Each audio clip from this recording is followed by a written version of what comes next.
The views expressed and the opinions given by the individual host, guest, random reptoid, or chupacabra may not necessarily reflect those of AM 950 Radio, its affiliates, or its sponsors. Now, it's time to step into the unknown.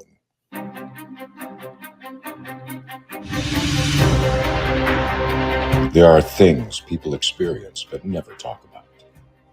A shadow moving in the corner, flickering of the lights, a disembodied voice. We invite you to talk with us. Share your story, share your experience, because this isn't just your story. This is our story. This is GhostBox Radio with Greg Bakun. And this is GhostBox Radio on AM 950, where every night we talk about the paranormal, ufology, Bigfoot, and so much more. My name is Greg Bakun, and thank you very much for joining me tonight. I am also very happy to be able to say that Mr. Adam is in studio with us tonight. Adam, how are you doing tonight? Doing well, sir. It's a good night to be talking here on GhostBox Radio. Cannot wait for tonight's topic and author. Absolutely. It's going to be a great night. And Adam, like I think I might have mentioned before, please feel free to jump in if you have any questions tonight or whatever, because I think we're going to have a great program, and I'm really excited. We've been talking with our guest tonight for a few months now to try to bring her on and whatnot. And knowing that we were going to go to weeknights, I thought, why don't we just wait until we're going to be on a better time than 4 p.m. on a Sunday, and really be able to celebrate, some of this work that's being done. And so tonight we are talking with Anna Maria Manalo, who is an author. She had just come out in April with her latest book, The Night Visitants, a ufologist, an experiencer, and the Undefinable. And we are just really thrilled to be able to have her on tonight. We're going to talk about this book. We're going to maybe touch on some of the other ones, but we really want to focus on this book tonight because it was her and also Tom Conwell, which she's going to talk about that here in a second as well. And Anna Maria, welcome to GhostBox Radio. Thank you, Greg. Pleasure to be here. Well, the pleasure is all ours. And I'd like to invite all of our listeners to join into the conversation. To do so, to ask a question to Anna Maria about the book or anything else that comes to mind when we have our conversation, you can call in tonight, 952-946-6205. That's 952-946-6205. We are also we're streaming to a bunch of Facebook pages tonight as well. We're on AM 950 Radio Facebook page, Things Network, and of course, GhostBox Radio with Greg Bakun. If you haven't done so already, please go to GhostBox Radio with Greg Bakun. Like the page. We post a lot of stuff there all the time, not just about the radio show, but all sorts of other things. So please go over there and check it out if you can. We'd greatly appreciate it. Anna Maria, why don't we just start with what is this book? What it's about, please? Yeah, this is a very interesting book in terms of me as a writer, doing the research part of this and interviewing the two people. I want to preface by thanking Tom Conwell, who's my co-author and also the publisher of this particular book. He provided me with a very riveting account, not just of his own lifetime, but also a woman's. And I will tell you how this began with me. Tom, basically, I met because of a couple of ufology groups on social media, Facebook in particular. And it's been probably about 4 or 5 years that I've known him off and on through that medium. And one of the conversations that we used to have, we actually did during the pandemic because everything was shut down. So as some people would reach out by phone or by messenger, Tom and I did that. We actually started with breathing exercises, meditation, and things of that nature. Oh, wow. Something that was kind of like off topic. But as time went on, he started collecting information. He was very interested with abductees, that is people who have had what you would call CE4, or close encounter of the fourth kind, where they were actually taken. He was into the ufological literature, but he was also himself at some point an investigator. And in this particular case, what he decided to do was reach out to some of his followers on Facebook. He sent out a questionnaire. It was an email questionnaire, but there was also a paper version. They were given an option to print them out.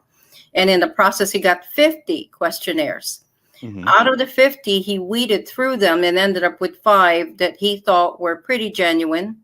And out of the 5, there was one particular woman, and her answers were actually short, but she had a phone number. So he contacted her. And so this book is about her and her experiences, but it's also about Tom's experiences. And what I did was I interwove the 2 stories, and you will see what happens in nature. You will see people who have very different lives, but also on opposite poles, where you have one that's all positive experience and the other one being really terrifying, bizarre experiences that can't be explained. Wow. So, and so they're in the book, right? Mm-hmm. And is it, and I'm sorry, is it just the 2 of them in the book, or is it more than them? Well, it centers around the experiences of Tom in the beginning. Mm-hmm. I introduced Tom early in the book, and I basically write in first person. I get to know the person, which is my style of writing. I get to know them individually by talking to them on the phone for a period of time, trying to get the information from them, but also trying to get a flavor of how they react to the experience that they're having. And then I create that persona on there, writing in first person. So this comes out as a memoir of Tom. But then as he moves on and starts collecting information about these abductees, I then do the backstory on this particular abductee, an experiencer. And for the purposes of the book, I call her Shailene. I did not use her name. I did not have the permission to use her name or her location. So it also has her story in there, and the people, of course, that they affected, the people that were around them. Mm-hmm. Wow. So it's almost like, and correct me if I'm wrong, it feels like that you kind of started one way and you kind of are passing it off, so to speak, the narrative to the people one after another, so to speak. Yeah, it's kind of like what it's nonfiction, number one. Mm-hmm. Number 2, what I do that's distinctively different from what you might call a documentary is that what I just don't share the data. I actually create a story. And these stories are based on what they're telling me through interviews. Because I'm a trained interviewer, for lack of a better word, I tend to eke out all the information I need that way, either by phone or in person. The interviews I did with Tom and this woman, Shailene, were primarily by phone. And what I did was piece together all their experiences in a coherent whole so that when people read them, they realize that's why that happened. That's because of this. So there's always what I feel is a catalyst for an event. And you'll see that there's definite catalysts for these strange events that happen to both of them. Wow. So you're kind of what we'd call synthesizing then the data, what you're getting, and creating something out of it. And but as you're saying, it's a story, but everything in that story has happened. It's all true. Yes, correct. Yes. Yeah. That's it's all in chronological. Yeah, it's in chronological order. And I think one of the things that really surprised me about this as I was writing it is how there was such a difference in the way Tom interacted with the entities. The type of entities that he was encountering were markedly positive. He refers to them as Indian guides, not to give too much away, but they definitely were much more benevolent. On the other hand, as I introduced Shailene, and this is something that happened early in her childhood, she was about 6 years old when these things happened. It happened in a very different way, Greg, and I think you kind of alluded to that when you were introducing the topic. Most ufologists would say, oh, okay, we're talking about someone who's been abducted. So here are the aliens, they're usually ones that look either insectoid or humanoid in some way, or they have almond-shaped eyes, and they appear to be your proverbial grays. In this particular case, they don't appear that way. And that's why I call it undefinable. Their interaction with her is incredibly destructive. They have destroyed pretty much every segment of her life, infiltrated her most private moments, and even have, destroyed her marriage. So in the very beginning, the introduction of just a simple object of murder was enough to catalyze this. And I don't know if you want me to explain that in particular. I certainly can do that. I would Shaylene's like that, father, her father came home from World War II. So when this all started, when this all began, it was like in the late 1940s. He was involved in the fall of Berlin. At the time, he was actually going through the rubble of, the cities of Germany. And they were crossing the Rhine River. Geographically, the Rhine River was significant during the war, in the closing of the war. The Germans had already fallen. So what they were doing was going through buildings that were broken, things that had already been bombed. And they were looking to pretty much get all kinds of antiques, whatever is left behind that could be precious. So within that rubble, he discovers a dying Nazi. And this is Shaylene's father, who was part of a tank battalion. Obviously, he was very angry because the previous battalion he was in, everybody that was in there had been murdered. All he did was leave his tank for a few minutes. He came back, it was on fire.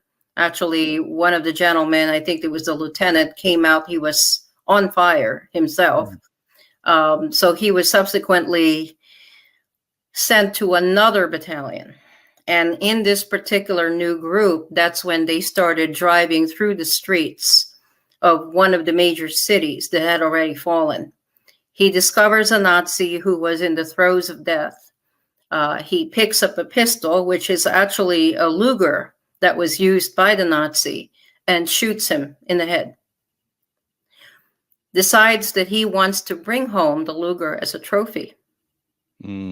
So he puts that away in his duffel bag, and it makes its way into the States. And he ends up, of all places, somewhere on the East Coast. And he brings it home to his family, along with other trophies.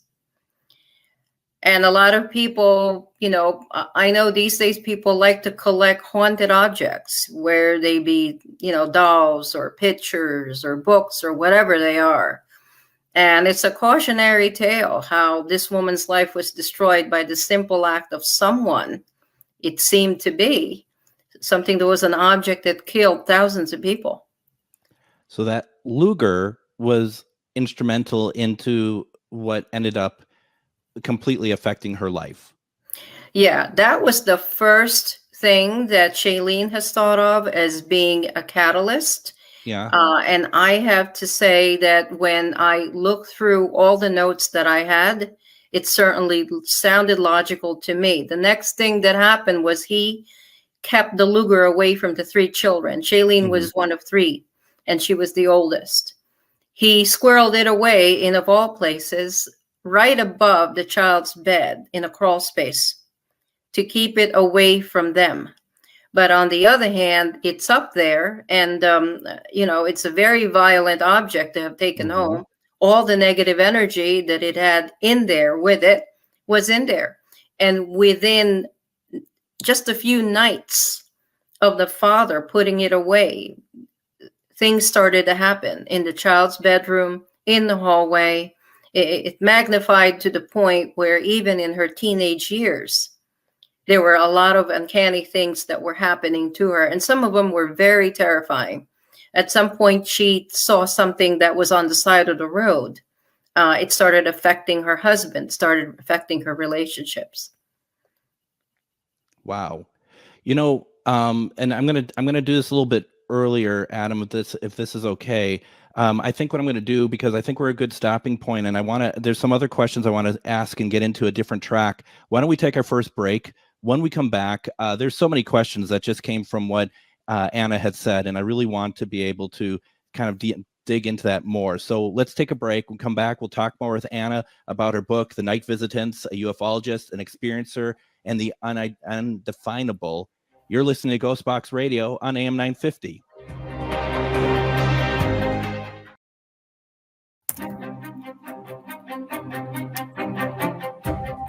And, we're still talking about that question of the week that we put out there on Monday.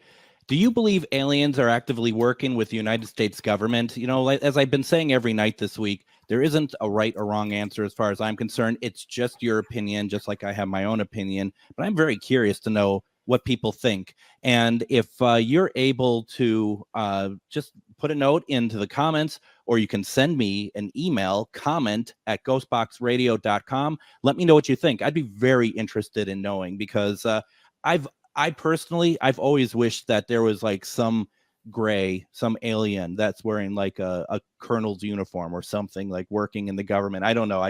It's a image that I've been seeing in my mind for some time, and I don't think that that's really happening or not. We are returning our conversation with Anna Maria Manalo. We're talking about The Night Visitants, a ufologist, an experiencer, and the Undefinable. It's a book that just was released in April of this year.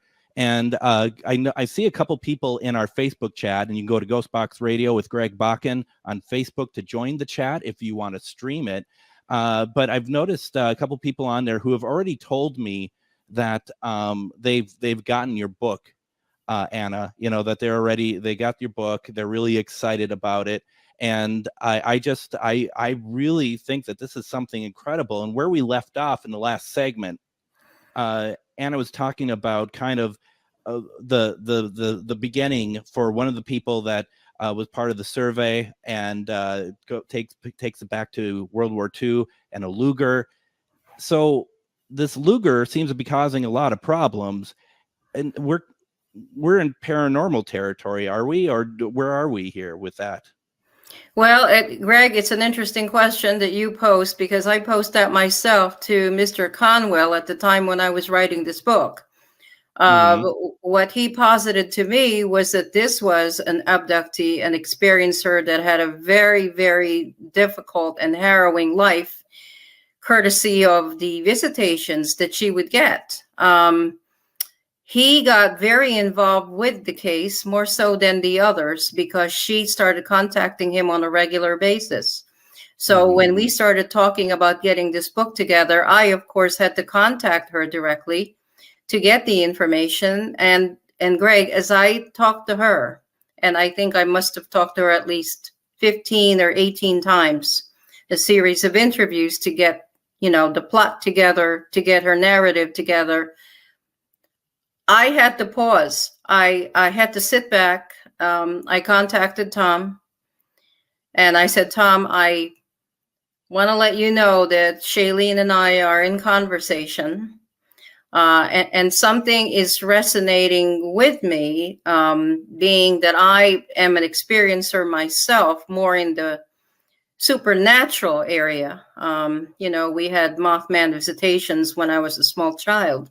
Oh, wow. So the nature of this really hit me. It smells like an infestation, looks like an infestation, quacks like an infestation. Tom, what do we have here? It looks to me like it's an infestation, and I don't really think it's just simply a friendly ghost. It's something else.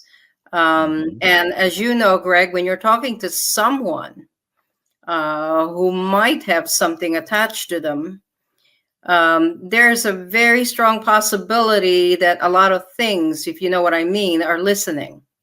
Absolutely. That was my next question, actually. Yes. Yeah, absolutely.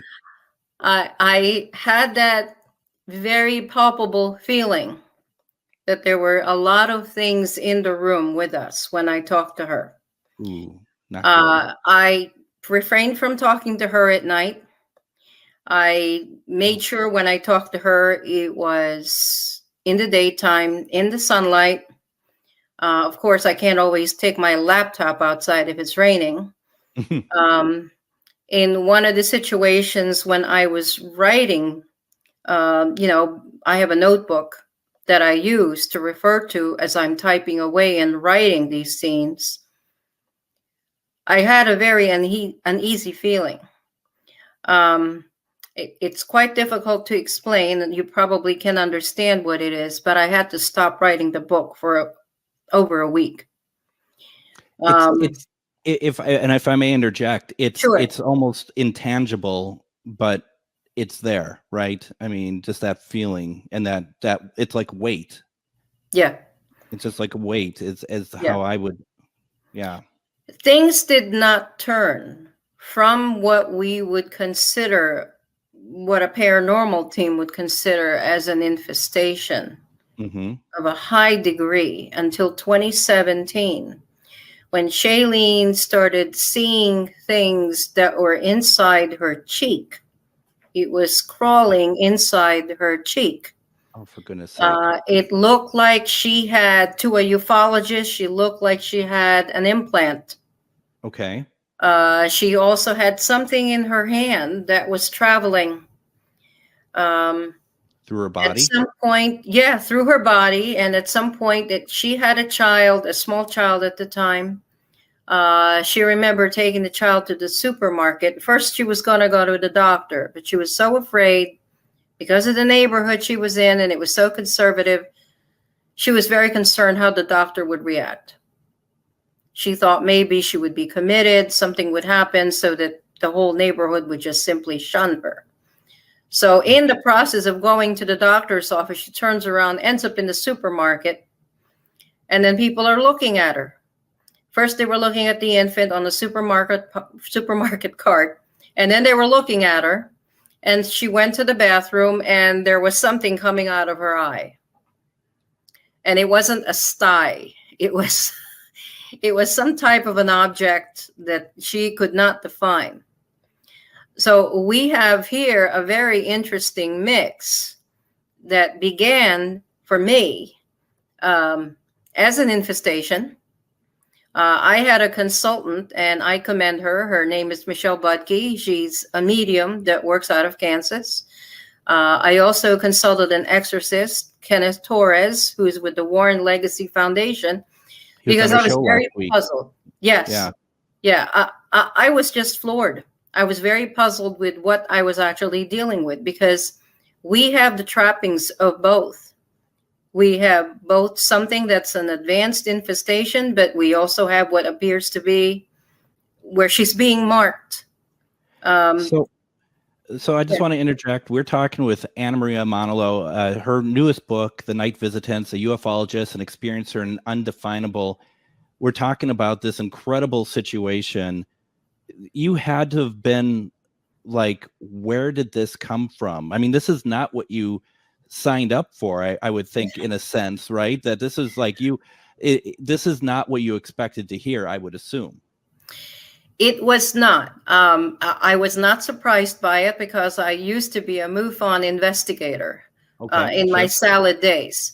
So I kind of knew what it should appear as, but and Tom reassured me she was an abductee. But also in the back of his mind, he also sensed a lot of different things that were going on that were not just your garden variety experiencer. This was something that was happening where there's contamination. And when I say that, I'll give you a for instance. In one part of the book, I shared a narrative where she is now engaged, and they are driving in a car. The fiance is behind the wheel. They had just come back from a bar. It was towards nightfall, and he was taking her to her parents' house. The village that they live in, and I will call it a village because it's only about 5,000 people, is bordered by woods. And as they were driving down, they had to go through a wooded area. in order to get to the parents' house. Mm-hmm. As soon as they left the town limits, something was pulling down the vehicle. He was driving, the engine started revving, and there was a weight, a tremendous weight that seemed to be in the back hood, the luggage compartment of the car. And I don't mean inside. It was right on top of the car. Yeah. She was going to turn around, and the fiance said, please, whatever you do, please don't do that. Just keep looking forward. And he reached over, he rolled up her window. Back in the day, this is in the 50s, rolled up her window, locked the door. He did the same with his. And he kept pressing down on the gas pedal. Whatever it was holding on. And she started yelling, I don't want whatever this is, because she could see the fear in his face, to be taken to my parents' home. Yeah. So he swung the car around. The wheels started screeching. They went back to the bar, and as soon as they hit the town limits, it went off or left off. Now, I know the audience is probably going to say this sounds like Bigfoot to me. Mm-hmm. Okay, where there are some similarities here. They get out, they tell their friends what's going on. One guy volunteers to ride along with them, but he says, no, I'll brave it. We'll be fine. It left, it's now off the car. They turn around, and once again, once they get into that section of woods, it hops back on. This time it's scratching the roof trying to get in. They're going down the road. They finally get to the parents' house. He swings the car over to enter the driveway. And at this point, he says to her, look at me, don't look out your passenger window. And she said, where is it? It's right there at your passenger window. Do not look at it. So she turns to him. She's holding him. The next thing she knows, he's strangulating her. Wow. The fiance. Wow. So that's what I mean by contamination. For lack of a better word, she starts to faint. She's wrestling with him. She's fighting with him. In the process, the parents are rushing out because they heard the car screech. Whatever it was leaves. They open the door, and he falls out of the door. He's unconscious. They're wondering what it is. They see scratch marks on the roof. Yes, people, it might be Bigfoot. They got claw marks, took the paint off the back, the whole thing. 2 weeks later, they're driving in a different car. They're headed in a different direction. This time they're passing a barn. And once again, of course, it's twilight. Her fiance is talking to her. He's turning to her. She looks at him, and past him, they pass a barn, and there's something standing next to the barn. What it was appeared to be what she explained to me as being reptilian. It had the head of a lizard, but then it had some kind of a belt, and it had lobster claws for hands that went past its knees. So super long arms, or the claws are super long. And I can't tell you what it is. She seems to think, she put two and two. She felt that must have been the creature that was trying to get in the car. She was very reluctant to tell him. She was afraid it would once again influence him. Because whatever it was that first time is presumably whatever caused him to strangle her was being taken over by whatever was outside the car. I mean, I don't think. I mean, that's not definitive, though, is it? Or is that pretty much what everyone thinks? I don't know. I don't. I mean, it could be up more than one thing, right? Yeah, and a lot of this book I leave to the reader to make their own decision, make their own conclusion, because it is just highly strange to me. And, first of all, I just have to say yes to reptoids, because that is something I'm always about reptoids. I've always been curious about that. But the other part of it is like, you are truly running the gambit on every sort of possible entity, whether it's paranormal, borderline, or possibly demonic, possibly aliens, possibly cryptoid. I mean, and the one thing that I have thought to myself and others that I've investigated with over the past not long, like 2 months, is that the veil where they all exist is so thin and they're all together that it's, to me, it's not impossible that it's like they're not they're not in their own separate categories, that they are actually, whether they're working together or just existing together, that they are all together. It's the same sort of energy. And I agree with that, because after I started writing this book, I began to realize that we were really crossing the firmament into something we have no idea how they're placed. We can't really put them in the box.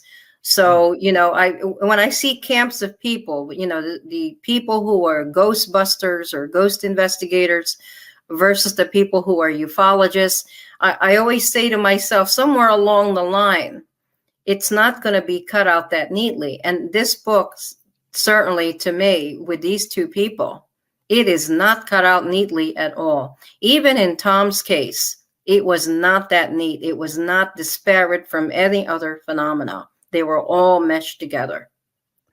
It's really interesting.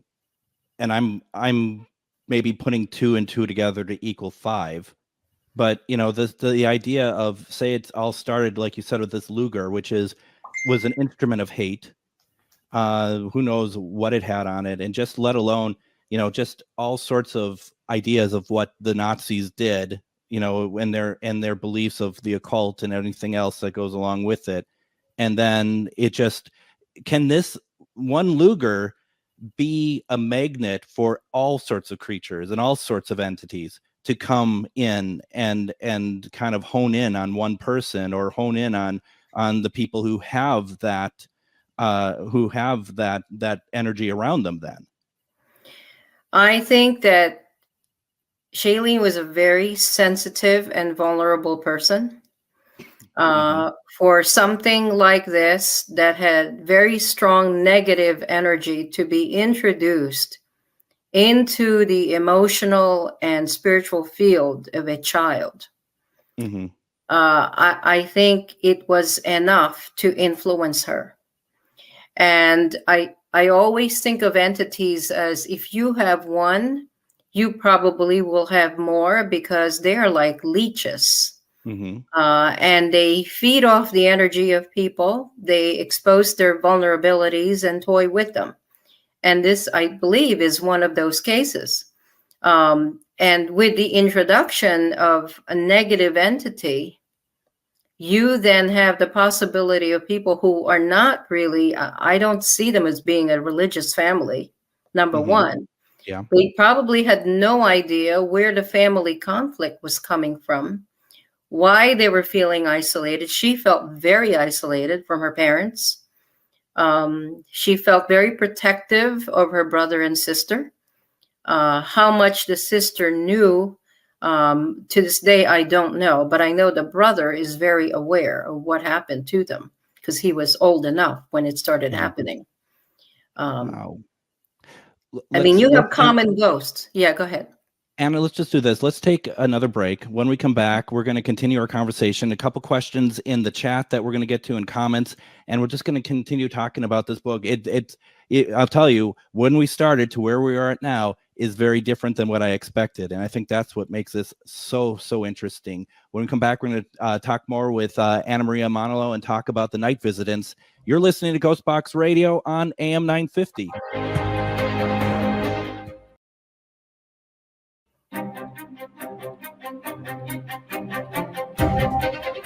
And make sure to join us tomorrow as we finish off the week. We're going to have a friend of ours, guest Sam Beltrusis. He's going to be on tomorrow. He's going to be talking about his new book, Fueled by Fear, Lessons Learned While Chasing Ghosts.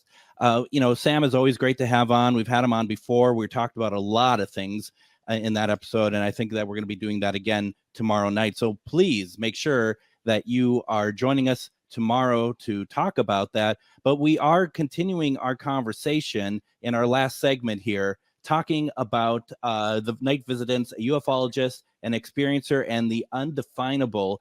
And Anna, where do people get their where would you like people to get their books from to order? Because I do have on my page, and it's really interesting. On my GhostBoxRadio.com page, I do a page called the GhostBox Book Club, and on it I put all the books of authors that we have on the show. So if you kind of forget where you can get a book from, I have them all in one place. And I have for your book the Amazon link. Is that good, or do you have another place you'd like us to send people to? Oh, that or my website is fine. My website is AnnaMariaManaloAuthor.com. And all the books are going to be, well, they are already over there. And then including my 6th book, it should be in there by October. But they can read the description off of the website or off on Amazon, either one. They're also on Goodreads if people, are more comfortable with Goodreads. I'm gonna update that link then, so to make sure that people are going to your site, or at least as an option, because I assume that it's better for you financially if it goes through you opposed to Amazon. Actually, no, it's just a direct link to Amazon. All it is it has my blog. It has my blog in it. So there's also additional stories that I periodically put in. I put my About Me page on there so people know where I came from, what kind of experiences I had that led me to this. But other than that, it's really just a summary of what the book is about. And then there's a button where it just takes them directly to Amazon.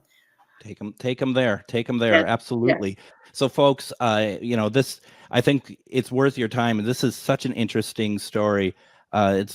Please go and buy the book. And we're just going over to some questions here. And Linda, I don't know if this veers away or if this fits right in with the conversation, because the conversation kind of seems to have a lot of different facets to it, obviously.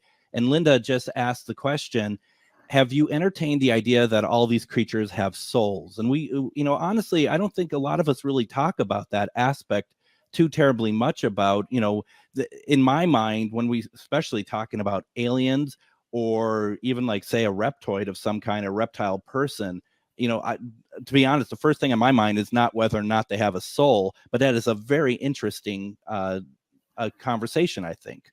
Oh, yeah, definitely.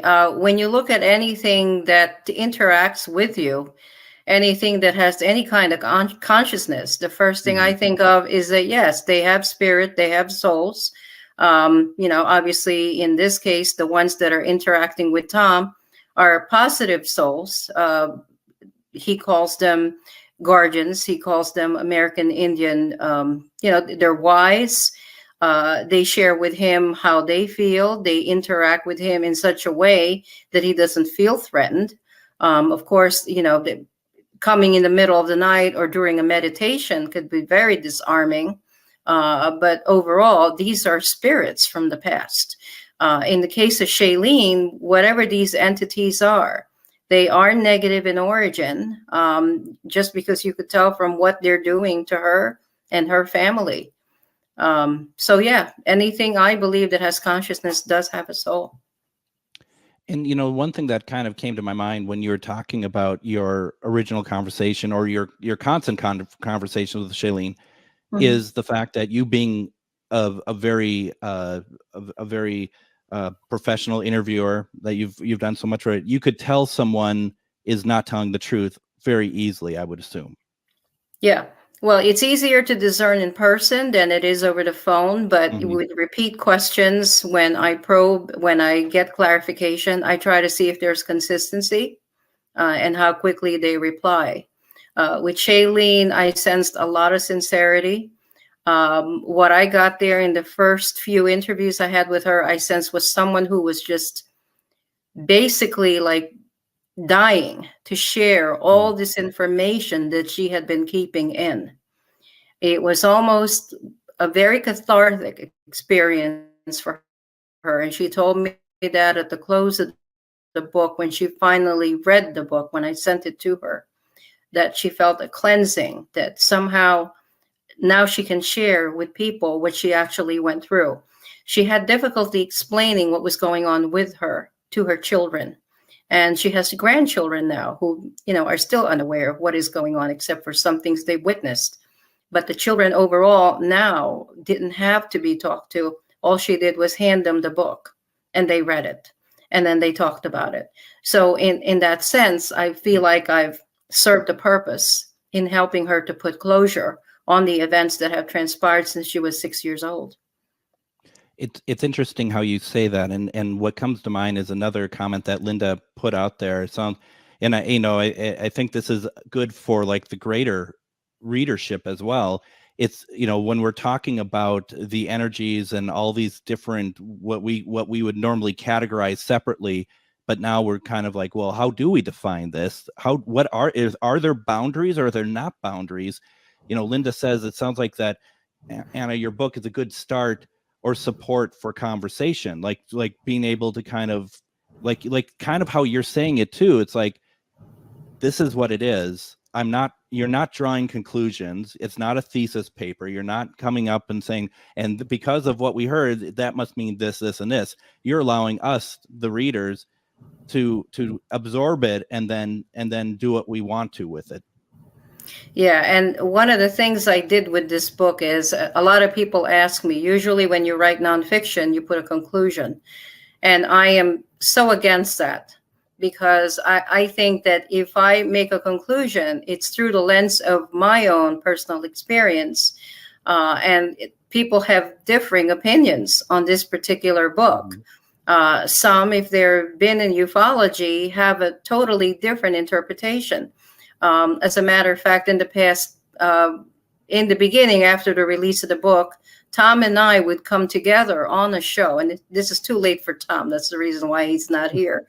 But he would explain it in a way a ufologist would explain it, and I would explain it in such a way that it's from the angle of a paranormal investigator. And some of it is only because of my own personal experiences, not because I was an investigator for the paranormal per se. I was actually a UFO investigator at one time. Yeah. But the trappings of the beginnings of this particular situation, all the different encounters, sounded very much to me like an infestation. But if you go further into the book, it drastically changes. So it's almost like it sounds like a chameleon in a sense. It just keeps changing its colors, if you will.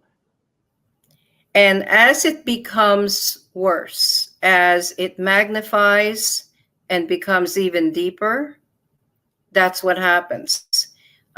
You're going to see both the infestation in action, but you're also going to see the other end of it, where it's a definite, call it a C5, C4.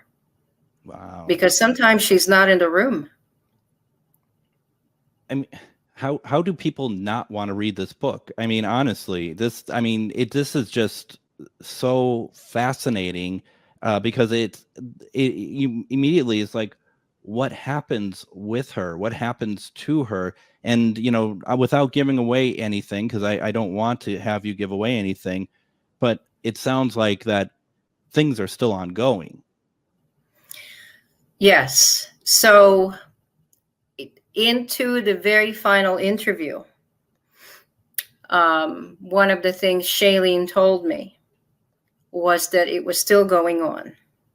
I then offered for her to get some help because I knew she was feeling isolated. Mm-hmm. The area where she lives is, I would say, remote. I kind of wondered and worried for her safety.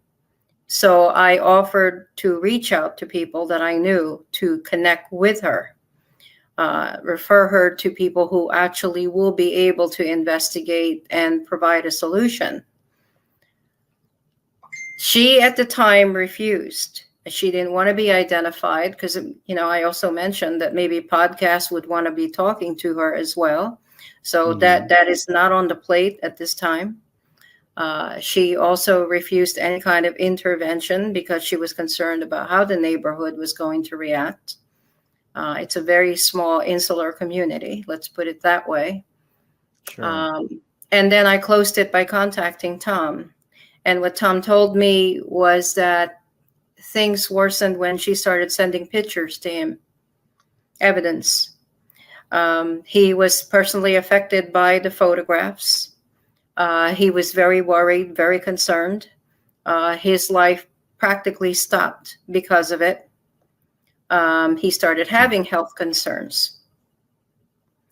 So what we have here is something that just became magnified to the point where we can actually see events happening almost on a daily basis, almost on a nightly basis to her. And what he shared with me was that she had not told me everything.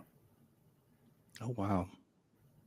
So there's definitely more, and it is ongoing. He is in touch with the experiencer.